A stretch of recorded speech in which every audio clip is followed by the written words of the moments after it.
Welcome. We're so happy to have everybody here. Um, so we're going to get started because we know everybody's time is super valuable, and hopefully we can get to questions that we had sent in.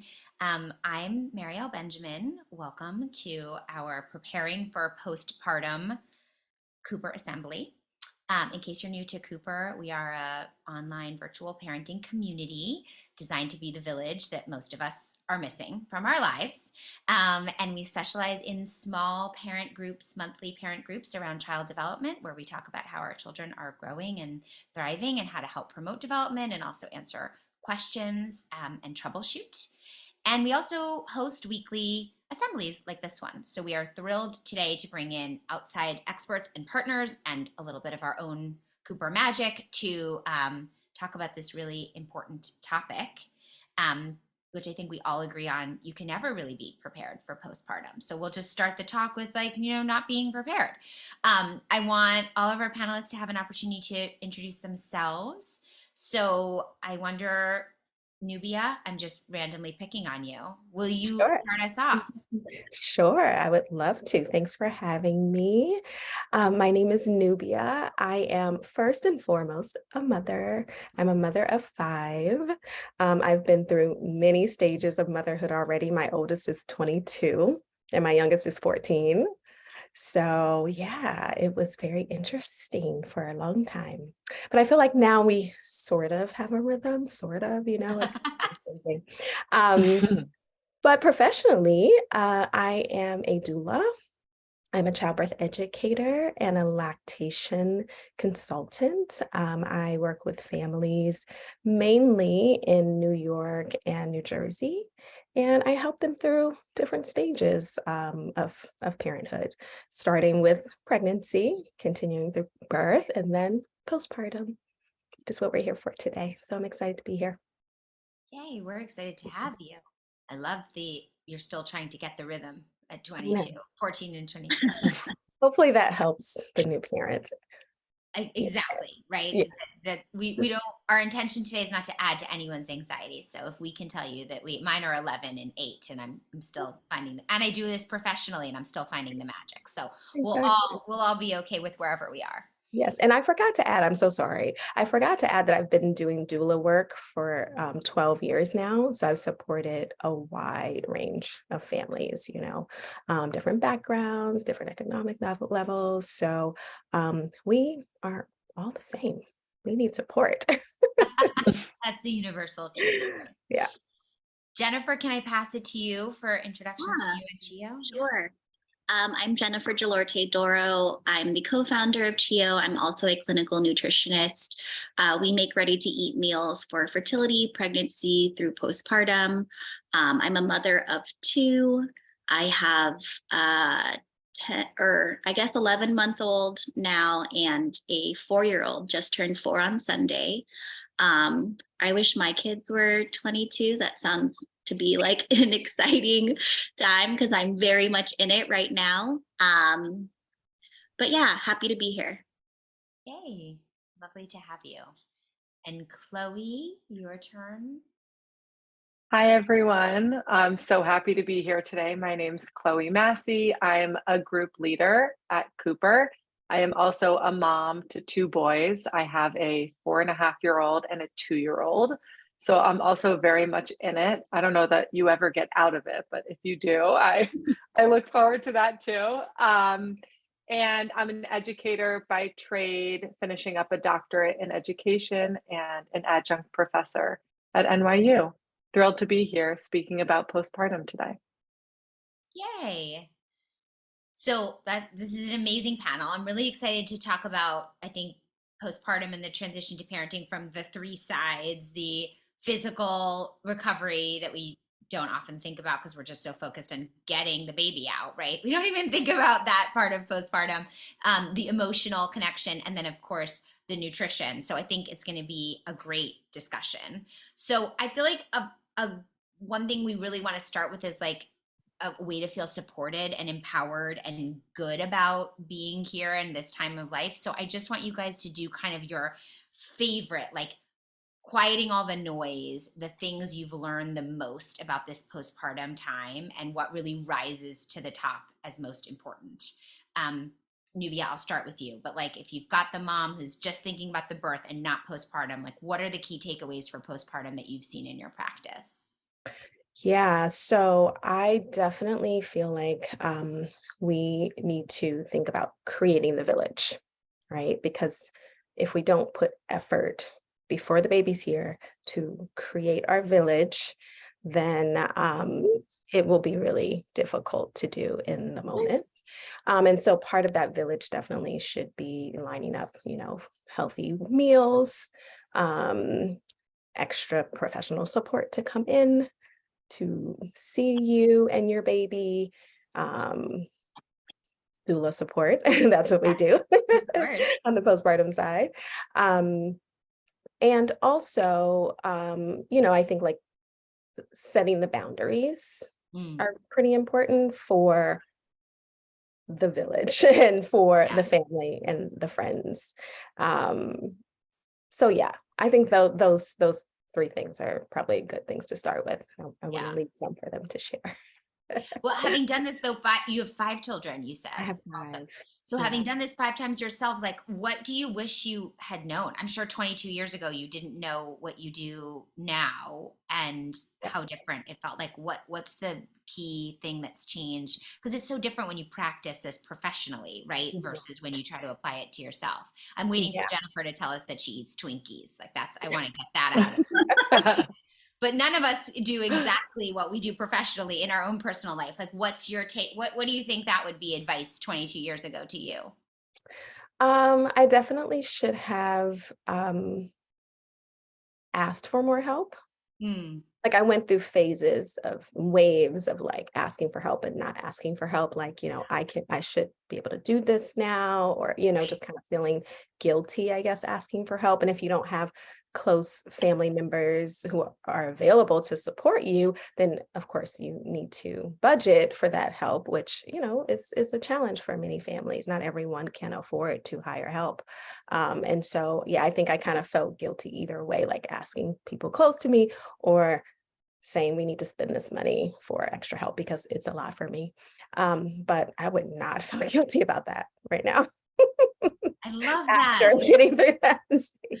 And I did have help in and out, but there was still lots of, hard moments. So yeah, we can't do it all. We should not do it all. That is not the time for us to be super woman. It's not.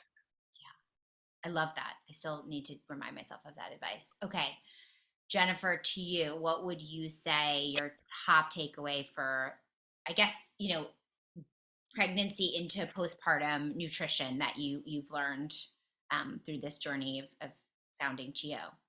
Yeah, I mean, I think too, a lot of people get really worked up about the things that they shouldn't eat or eat, I think, in pregnancy, 100%. I think there's a lot of debunking that can go on. And, for example, like deli meats, things like that. Like people just are so fearful about the foods that they shouldn't eat so that they like end up not eating well just because for them, their go-to things are maybe the things that are off limits. And it's like a lot of that can, be okay to eat. So, cheeses, sushi, kombucha, caffeine, alcohol.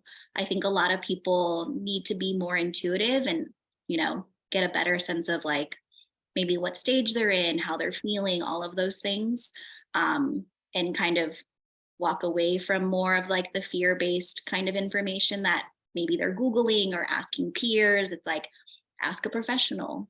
Yeah. And then I think kind of then guiding into the postpartum period, it's one of those things, similar to like what Nubia said, is like, find your village, like find the things that you think that you need support with. If that's food, set up a meal train, think about utilizing services, cooking or, batch cooking for yourself.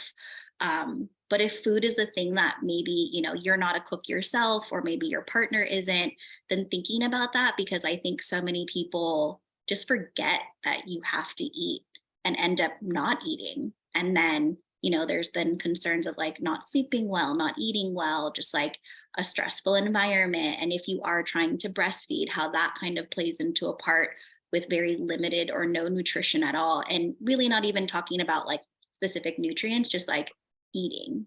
Like I've had so many clients and so many friends and, saying, oh, I've had issues with this or that, whatever it was, in just like their recovery period. And I ask them, like, what have you been eating? And they're like, yeah, like I had a granola bar and a piece of cake. It's like, I totally get that. Like, I love cake. I love granola bars, but like, you're not eating, right? And like, if you're up around the clock, like you need to have energy and, food. So making sure that at a baseline, you have food to eat. Oh, they just brought up so many things of, I feel like food is such a, touchy, difficult subject for so many of us. And then you add like the expectations of parenting to that. And oh my goodness, I remember my husband telling on me to our OB during one of my appointments and being like, just so we're clear, she doesn't eat any vegetables anymore. She eats croissant like all day. And I was like, you try throwing up 10 times a day and tell me I don't eat any vegetables, and like what that looks like. So no, and like that's totally fine. Right? Right, Like, that's what she said. She was like, she's been eating well for 30 something years. Let's lay off her. She's literally vomiting all day long. But my poor husband was like, I'm reading all these books and I think this is really important. And like, we need to keep you healthy. And I'm making you all these meals and you're just not eating any of them. So it sounds like he was the one that was spiraling and you were like, I'm fine. He was spiraling and I was just trying to stay upright, right? Like, so we had different priorities in this whole make a baby kind of thing, right? Like that there was different struggles. Okay, so Chloe, so over to you. I feel like, we're more concerned about the registry sometimes than we are with like preparing about actually having a baby. And on one of our previous assemblies, I famously said, babies are not a purse, right? That you just like get and then you carry them around and like magically it all works. So what's your sort of key takeaways for preparing for the postpartum and thinking it through? Like what questions if we could talk to all moms everywhere, what questions should we try to be asking ourselves? Yeah, I mean, it's true. Moms are often fixated on, the registry and what they can get. But what we really want to encourage parents to think about is like, what is the baggage that you are bringing into this parenting journey?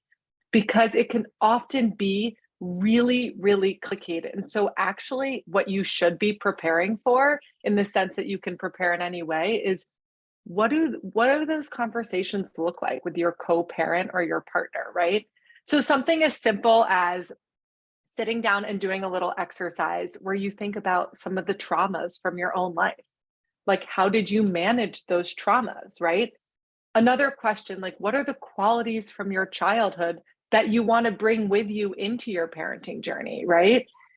And then conversely, what are the qualities from your childhood that you want to leave behind and why? So those are conversations that you can have to really get at, because parenthood, you've got this time to reset, take what you love and leave behind what you don't. And also acknowledging the complexity in this work. Like, I'm saying it as if it's very easy, but it really is work that you have to do. Yeah. So that would be my biggest thing. Yeah. I love that, because I don't even know if we think that there's a choice about what type of parent we're going to be, right? And we do all come at this with our own temperaments and our own styles and our own attachments, and to think about how to create that with somebody new. And then we also have this concept that like your baby is this blank slate that you're going to pour all these things into, as if they're not coming with their own set too, right? And those of us on the other side, I think the older they get, I'm sure by 22 it'll be really clear to me who my kids are. But I think about even now, looking at them now, like there's so much that's so familiar. If I go back and watch their videos when they were 2, like I see that kid, right? And it looked different then, but so much of that is consistent. Like that's who she was born to be, this kid, right? So there's really so much interest in just thinking about that relationship from what am I bringing into it? What might my co-parent be bringing in? And then what are we looking at? I love that. So let's talk about that actual transition, like the messy work of the transition of becoming a parent and what is going on in your body.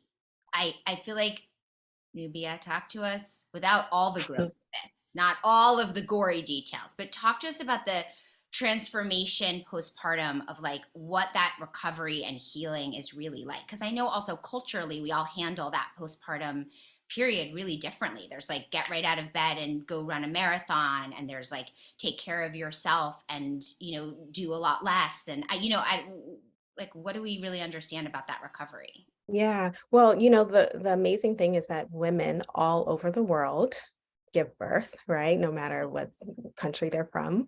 And so we actually there's a lot of research out about how different cultures honor and cater to the woman and nurture the woman who just gave birth, right? And it can look a little different across the globe.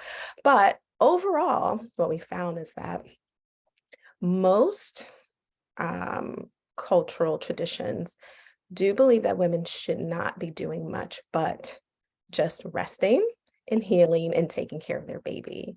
And they have other people around them who come into the home to help care for them. And this is what we really need to adopt here in the US for sure. Like Yeah. we do too much too soon, and we don't know how to push the pause button. We don't know how to rest and recover.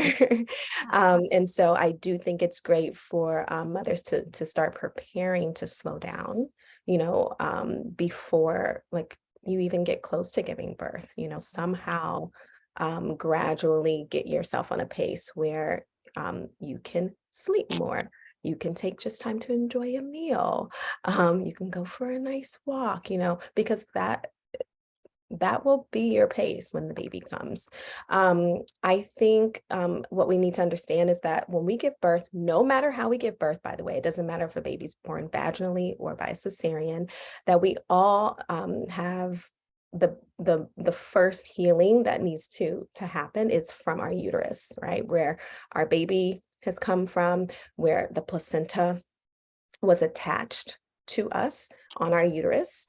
And after birth, after the baby's born, whether it's vaginally or cesarean, the placenta comes afterwards. That placenta detaches from the uterus, leaves the body, and now on inside our uterus, we all have a wound that is very big, the size of our placenta. So if you're curious how big your wound is, you can ask your doctor if you can see the placenta. That's your wound inside. It's at least the size of your hand.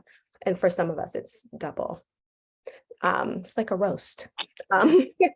So we need to think about that when we are at home with our baby.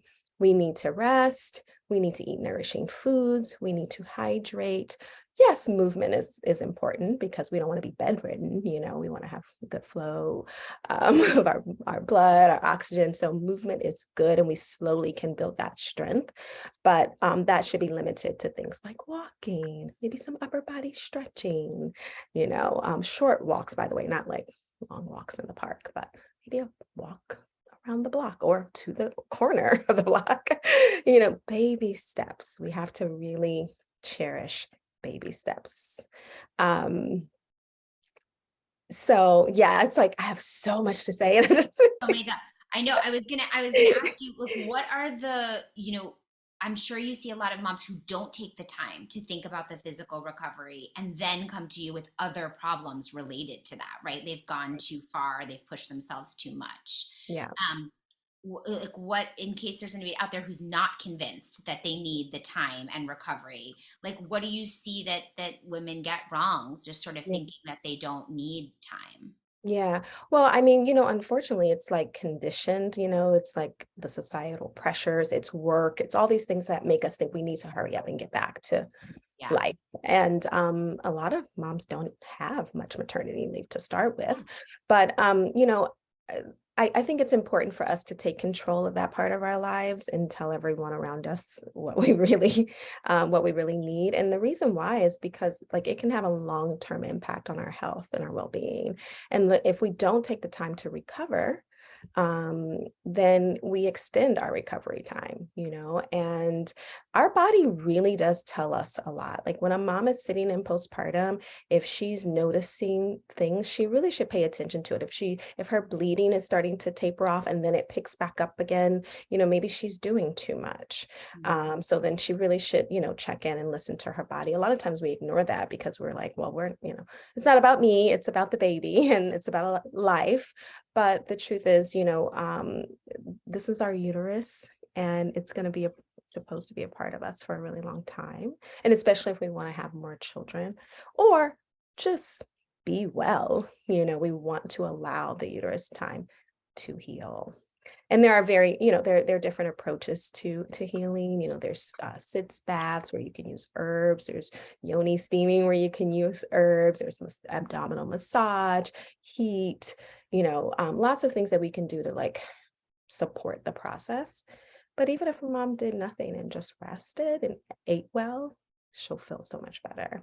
And that will impact us and, how we enter motherhood. Just like you said, talking about thinking about the type of parent we want to be. It means that we want to be hopefully we want to be healthy and able. If we are not healthy and able to take care of our babies, then that does lead to a lot of emotional stress as well. So. And can you talk a little bit about, the breastfeeding journey is so complicated, and we obviously, I think, all agree that fed is best, and we're focusing on getting our babies fed just like we're feeding ourselves. But if you are breastfeeding, I think there's a tremendous disconnect between like your breast being a part of your body anymore and how you're feeling and how you're doing to support the idea that they are also the mechanism by which you're feeding your baby, right? So like Jennifer was saying, if you're not eating and taking care of yourself, how you expect to be doing that for your baby, right? And also if you're not taking care of yourself and you're running around and sort of not giving it the time, how that impacts that breastfeeding journey. Yeah, definitely. So, just like birth and just like pregnancy and birth, this whole stage of becoming a parent, it's all, intertwined. It's physiological. And so if we're not taking care of ourselves, we may not have enough milk for our babies. And of course, we do have other options around that. So it's okay if a mom, can't get a good supply. But it is very important to heal and nourish yourself so that your body can be relaxed and all those hormones that are needed in order for your body to produce milk will be there and be balanced. And if you have a doula, just for everybody out there who isn't familiar with how doulas work, I mean, you start with women in pregnancy through the birth and through the postpartum recovery. Is that Yes. right? Okay. Exactly. Yes. And every doula has some, extra certifications that might be, appealing to families. So I do have a certification in lactation support, lactation counseling, which is really helpful because a lot of times moms are leaving their birthing location just not really feeling ready for Or 24 breastfeeding hours journey. after delivering in the case of Yeah. COVID, leaving You it 12 know. hours or yeah. Yeah, it's just there's support, but it's not enough support. And a lot of times our milk hasn't even come in yet by the time we're going home. And the baby's super sleepy in the first few days. And then all of a sudden when you get home, it's like soon after that, hopefully the milk has come in and the baby's really hungry now and you can't get this latch right. You're not sure if you have enough supply to begin with.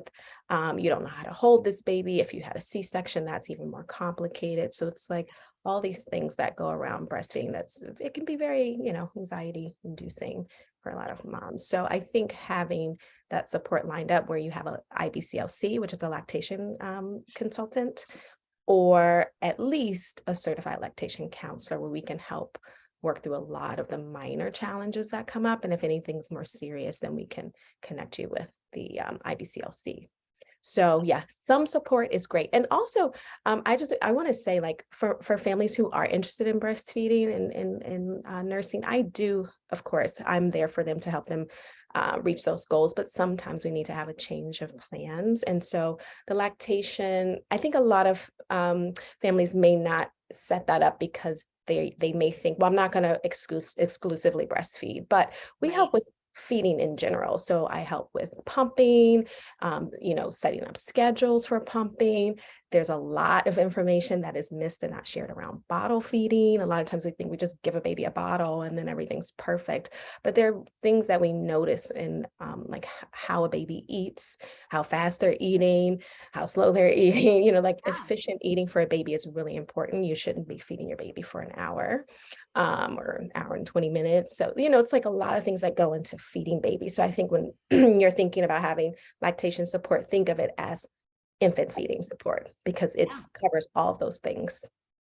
Yeah. And we all know that feeding is going to become one of the things that you are absolutely obsessed with doing around your baby because you feel like it's all on you to keep your baby alive. And I think there's so much confusion about those early moments. Chloe, I wonder if you can speak to like the transition to becoming a parent and being a caregiver and what amazing changes are happening like on a brain level, but then also just like what those moments are like in that shift in identity.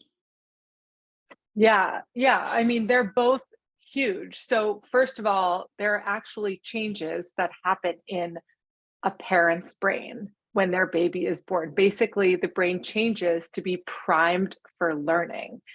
And so we see this in mothers who are carrying the baby, but also partners and non-biological parents. So the brain changes are really extensive. So that's one piece, right? But then there's also this shift in your identity. And that's a whole other piece because prior to having a baby, whatever defines you as you has been an important part of your whole life. And when a baby comes, there's this incredible shift in who you are, in what your priorities are, and all of a sudden, practicing the things you used to practice or taking time to do the things you used to do becomes a lot more challenging. And then there's this added layer, which we've talked about a little bit, which is parenting is very lonely right now. So, we want this village hopefully coming together and having a panel like this. We're trying to create this village, but this shift in identity can lead to some extremely lonely thoughts. And the research backs up this idea too. Like 32% of parents with babies 0 to 12 months old describe feeling isolated, right? So being able to think through, and again, we can't fully prepare, but thinking through how are you going to find or create your village, right? And knowing when you need to cancel that outside noise, right? Whether it's taking a break from social media because that's not helping you, or finding your support or your care team or your coop group or your friends, right? Like who are your people that will be there to support you? And I almost think if we talk about the loneliness that we know is well documented, we can better prepare for that feeling, right? In terms of healing ourselves. Yeah. It's so, interesting. You talk about the shift in identity, and like, I remember distinctly like that feeling that like you're just going to be the same person with a baby, right? And everything feels hard and everything feels new, right? And you look at yourself in a mirror and you're like, who's that person with the baby? Or you're putting on shoes you have not worn in a long time. And you're like, what's the deal with shoes? Why did people wear shoes again? Like all of that Totally. is shifting for yourself. I think, Jennifer, can you speak to like in recognizing this need around this care we don't give ourselves with Chiyo and thinking about that, like what are some of the sort of shifts we're seeing in like how women are taking care of themselves or choosing not to take care of themselves and therefore need to outsource it and get help doing it? Like what is that picture for women like right now? Yeah, I mean, I think too, just from like a physiological standpoint that Nubia touched on is like, severe fatigue, huge hormonal shifts, temperature change, your uterus contracting back to pre-pregnancy. So this is a lot of work, even throughout pregnancy up to, 9 to 10 months of doing this work, and then obviously taking that time to consider to come back to a pre-pregnancy state, not wait, just where your body was and where it needs to go in the recovery there. There's so many other things, whether that's, the postpartum bleeding, if you decide not to breastfeed when you'll get, your regular menstrual cycle back. There's very much a period, 5 to 8 weeks typically, where it can be very, very hard physically, emotionally, and making sure that you're touching on just like the basic needs of eating, taking care of yourself, finding your village, finding that support. Sometimes it's family, but sometimes it's not, right? And so thinking about truly what those things are, if that's just a partner, if that's a best friend, is that a doula, truly thinking about the actual people that you want to be there. Maybe it is family, but for some people that might not be the thing that's going to make sure that they feel supported and cared for.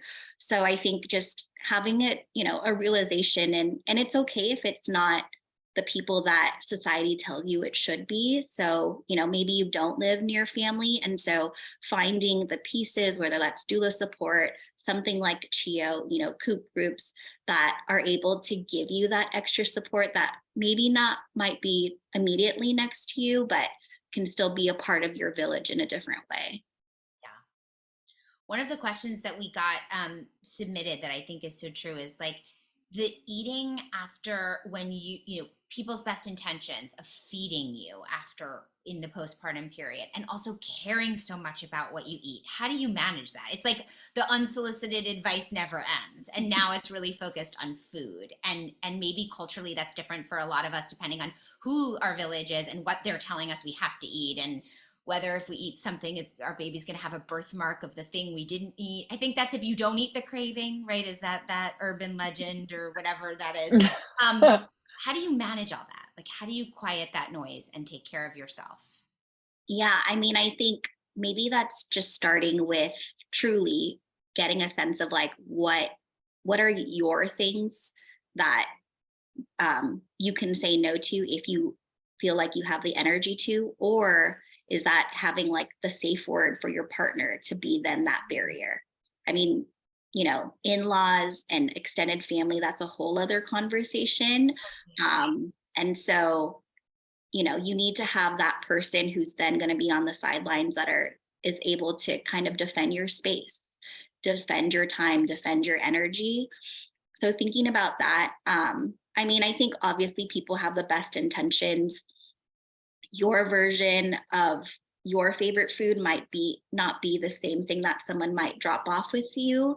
I think, trying it, being very grateful for it. I think, everyone has the best intentions, but I think also kind of when you're about to enter that postpartum period, maybe that's making a list. Maybe that's just like being very direct and saying, hey, this is where I would love support from, or these are my favorite restaurants, or maybe this is, how I would envision a meal train, or even just setting up like a list of like, I would love for someone to take the dog out, or I would love for someone to pick up my toddler, or, being just like very direct if you feel like that's the kind of support you're looking for. Cleaning, maybe that's like a fun to then have a doula or a night nurse or whatever it is. But then that way you're very much protecting your time, and you can be very direct about like those intentions. And if you can't be direct, then maybe it's just having a conversation with your partner to think about those very specific things that you would like that would be most helpful to you. I love that idea. I love that like a gift of a meal service for a couple of weeks could be on your registry, instead of onesies that, somebody's picking out outfits for you that they're spending the same amount of money on, but they're, you don't need outfits nearly as much as you might need different types of postpartum support. So I love asking directly. And I think to Nubia's point in the beginning, we're so bad at asking and receiving for help just in general that the idea of like creating the wish list seems nuts.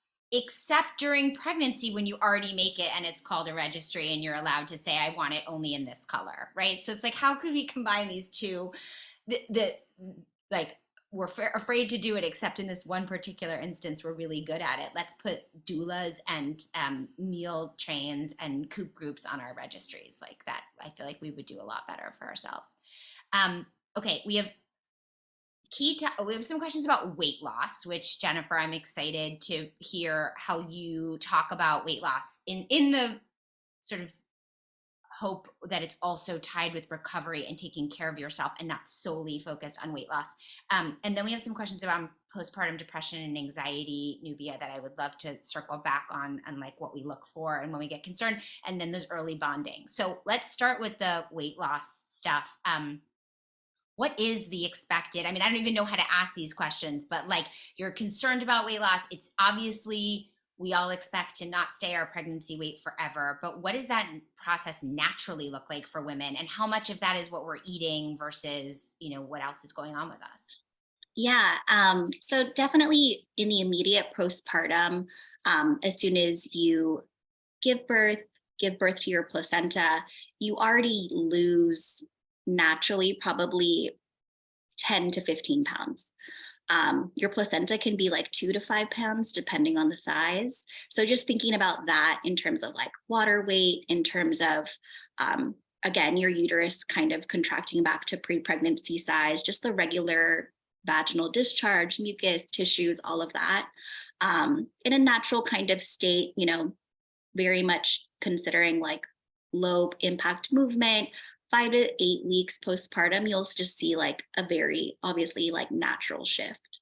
In terms of like weight loss, it really depends too, like if you're someone who decides to breastfeed or not, but every person is so different. So sometimes you might still have a lot of not extra weight, but just like the natural fat that helps support breastfeeding, right? So if you decide to end up feeding that way, you might just have extra weight due to supporting breastfeeding and milk production. In terms of like a natural kind of weight loss, that would be like 1 to 2 pounds a week. And again, even just tying back to the beginning, it took you up to 9-10 months to be pregnant.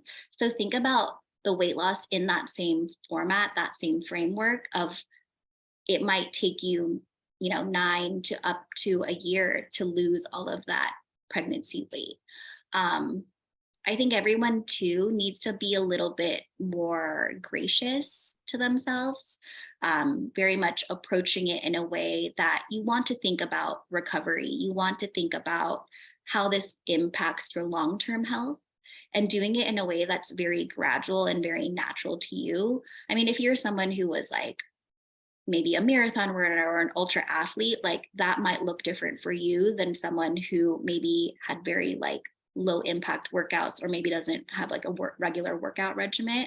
But I think putting in perspective of your own, kind of reality and kind of what you want that to look like versus comparing yourself to society or influencers or social media, because what it looks like for you will totally look like different for somebody else.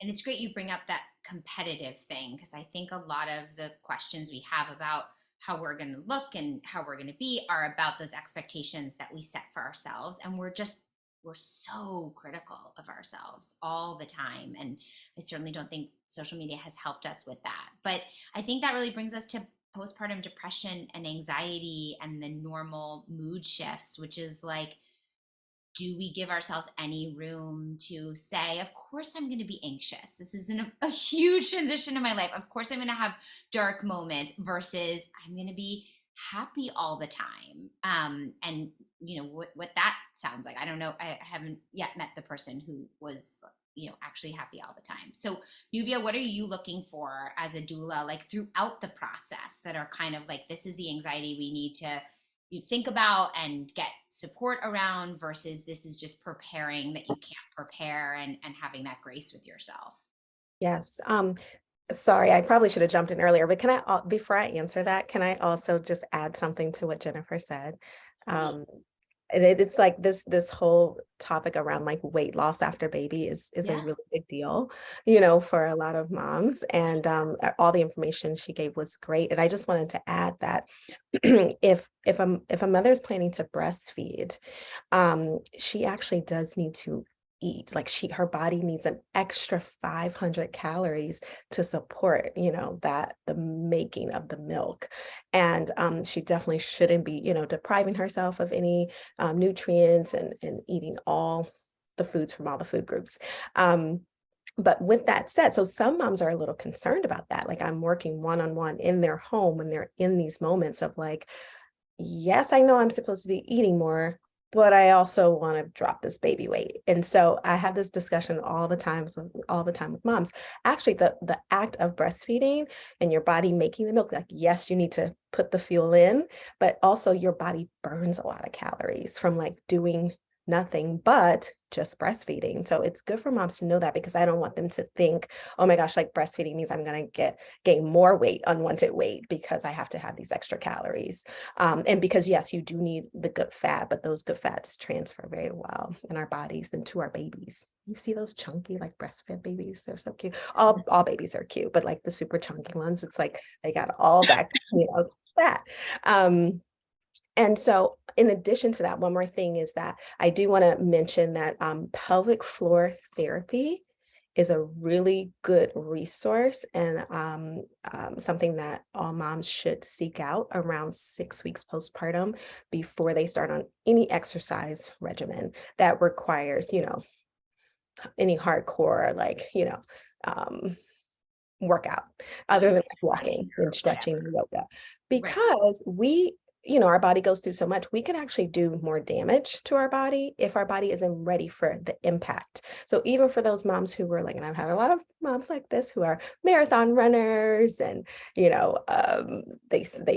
run every day, not just marathon runners, but they're just runners, and they work out hardcore and they take all the exercise classes in the world, but you really want to build slowly back to that point. And we have our abdominal muscles as well as our pelvic floor muscles that really get interrupted.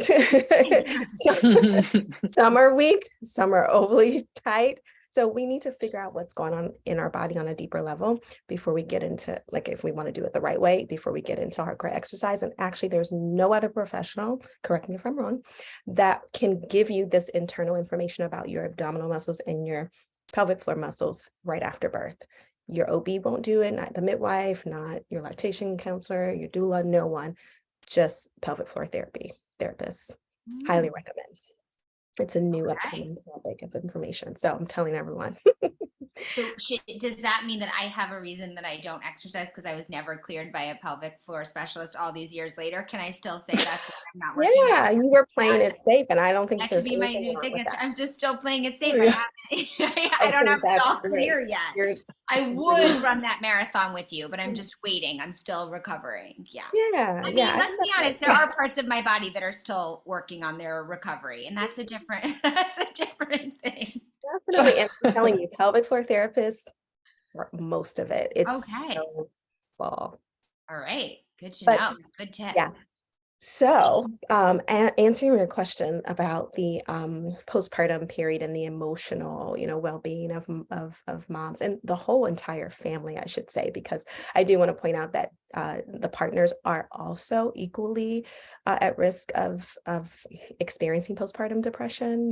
Everybody is going through a change, and so we tend to really overlook. We definitely are overlooking the moms, and we all for sure overlooking the partners, in most cases, but everybody's impacted. And so my first recommendation is to, if a family doesn't already have a therapist, to seek that out before the baby is born. I think that's very important to have that set aside where you can have one-on-one sessions individually or as a family to help you through those rough moments, or just to have it regularly scheduled in, like the rest of your support. It's part of the village. There are also postpartum support groups that can help you when you're ready to connect with other families. There's Cooper. There's so many platforms. And I think that's really important. But the number one thing really that I think they should be aware of is that there are different stages of postpartum anxieties and moods, there's baby blues, which I feel like every single one of us experience, where it's just like, wow, this is different, and like, this is my life, like, this is a lot. And what happened to all the things, Or that just like I didn't want mayo on my turkey sandwich, and so I you need to know, cry and then you about cry it. And then I about it. feel so much better right afterwards. It's amazing. Yeah, yeah. And like, that's okay for you to have these moments of like not feeling sure, not knowing how you're going to do this, being sad. Like, it's okay to cry. It's okay to experience these moments. That's not postpartum depression. Right. But we want to make sure that we're coming out of that. Yeah. You know what I mean? We want to make sure we can still care for ourselves and that we're still caring for our babies. If we get to the point where we feel like we are stuck there in this very low space and we don't want to do anything for ourselves, we don't want to eat, we don't want to shower, we don't, and I'm just not just saying like having a bad day, but like it's No, continuous. yeah, consistently. Because sometimes we don't shower and sometimes we don't eat, Okay. but continuously it's there. And you also kind of don't want to take care of your baby. You're not really interested. You might even have thoughts of harming your baby or yourself. These are real concerns. These situations, I do think it's necessary to talk to a therapist and have someone else, to help assess how things are going. And of course, there's all types of treatment, but sometimes we just need someone to talk to, like, as a starting point. And I'm not sure if I got your whole question. I kind of forgot some of it. No, I think that was great. interrupted. I think, one thing I always say to clients is also just like going into it, welcoming and accepting that that's going to be part of your journey, that those are not failure days where you feel miserable, that the crying isn't like you have to apologize for it and be, I'm so sorry, I'm just a little postpartum, just instead to say like, this is obviously something that I was expecting. And then if it's something concerning, if it's not moving, I kind of describe it as a cloud that, like, in cartoons where the cloud would follow one character and not the other people in the scene, then that's something that we want to definitely talk about and explore. But even just like the space to be like, I'm going to have bad moments. And I think, Chloe, that ties in with like, what is it to bond with a baby in the beginning? And like, what does that relationship look like? Because a lot of times I think parents come to us and come to Cooper groups being like, they sleep most of the day, they wake up screaming just to feed, everything feels different. Like, it's not this like instant relationship where we're going to be best friends for the rest of our lives. Right. That's exactly true. So, I mean, part of it is realizing that this like maternal instinct that we so often hear about and talk about, it's really a myth, right? And so for some of us, the experience at first, you may feel disconnected, and that is also part of the journey. And as you're getting to know your baby, and also, as Nubia and Jennifer talked about, like really taking care of yourself and nurturing yourself, the connections, when you think about the connections you'll make with your new baby, are in the simple, everyday moments. So this, again, if we go back to the registry, like, you don't need the gadgets and the things for these connections to happen. They're as simple as eye contact, right? Like when you're changing a diaper, you are that perfect distance away for your baby to see your face. When you're feeding, right? Again, a perfect distance, however you're feeding, skin to skin. And there are so many benefits for your baby, but also for you. Speaking in parentese, which is that high-pitched voice we talk to babies and dogs in, right? Like, that's another, or cats. That's an Don't insult the wanna hate cat on them. people out there. Yeah, I'm sure I know. I'm so sorry. Pet inclusive. So those are the ways that you can really develop your relationship and your connection in those early days, and just helping your baby feel seen in those moments. Remember, crying is how they're communicating right now. So meeting their needs. And I think this connects also to what Nubia was saying.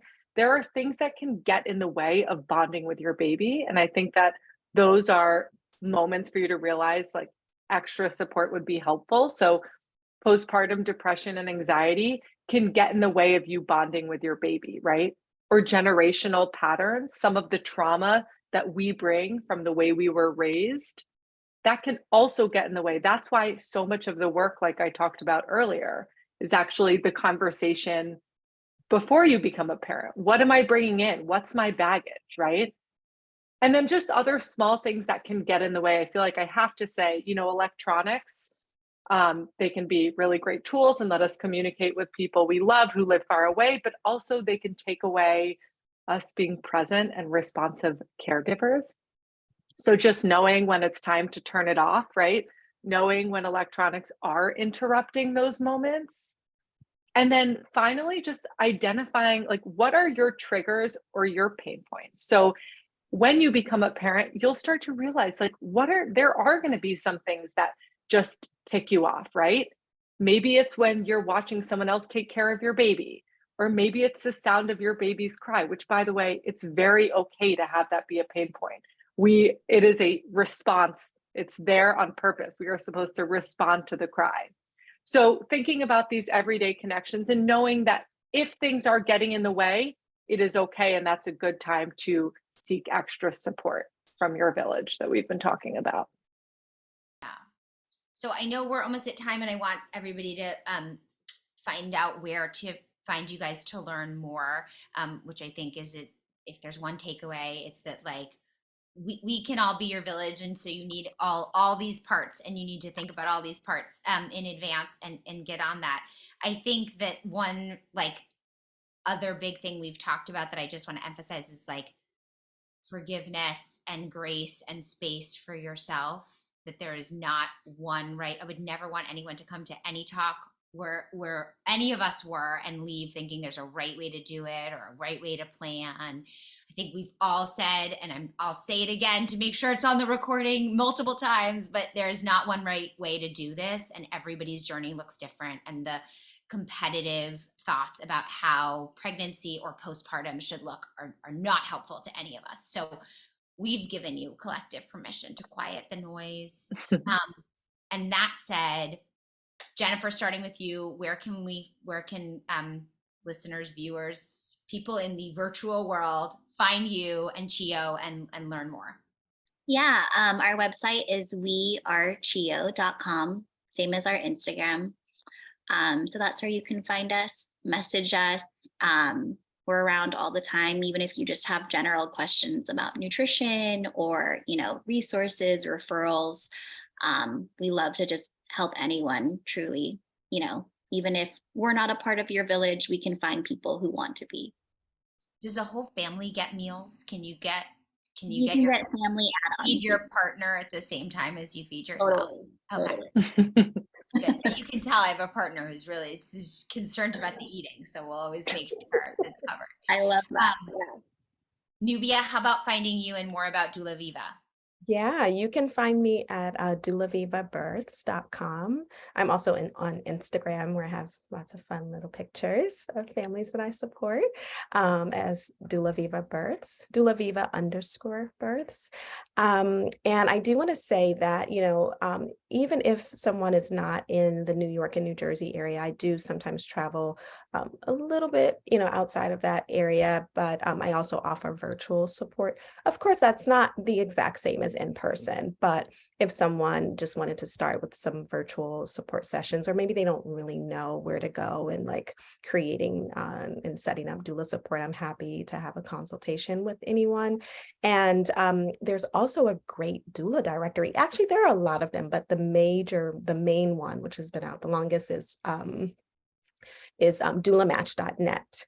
And so no matter where a family is located in the US, they can pull up doulas near them and see their profiles and get website and, more information about how that doula could support them on their journey. I think doulas are like dating. You also have to find a person that you have that connection with. So I know if there are going to be people who connected with you and they can have you help them find what those qualities are you need to find in a person. I mean, if you're going to let somebody into that slice of your life, I feel like that match is important, right? So it's a very vulnerable space, and you have to feel comfortable having whoever you have in your space. You want to feel comfortable with them. Yeah. And Chloe, can you finish us off by telling people about Cooper if they don't know how they got here? Yes, definitely. So you can find us in two places. You can find us on Instagram at your_Cooper. And then you can also check out our website at beta.yourcooper.com. And if you're interested in getting matched to a group, you go through a short onboarding process and we get you set up with a Coop group and a leader. And then So you might get the surprise of seeing Chloe and I as your yes, your group leaders on the other end. We'd love to that's have right. you.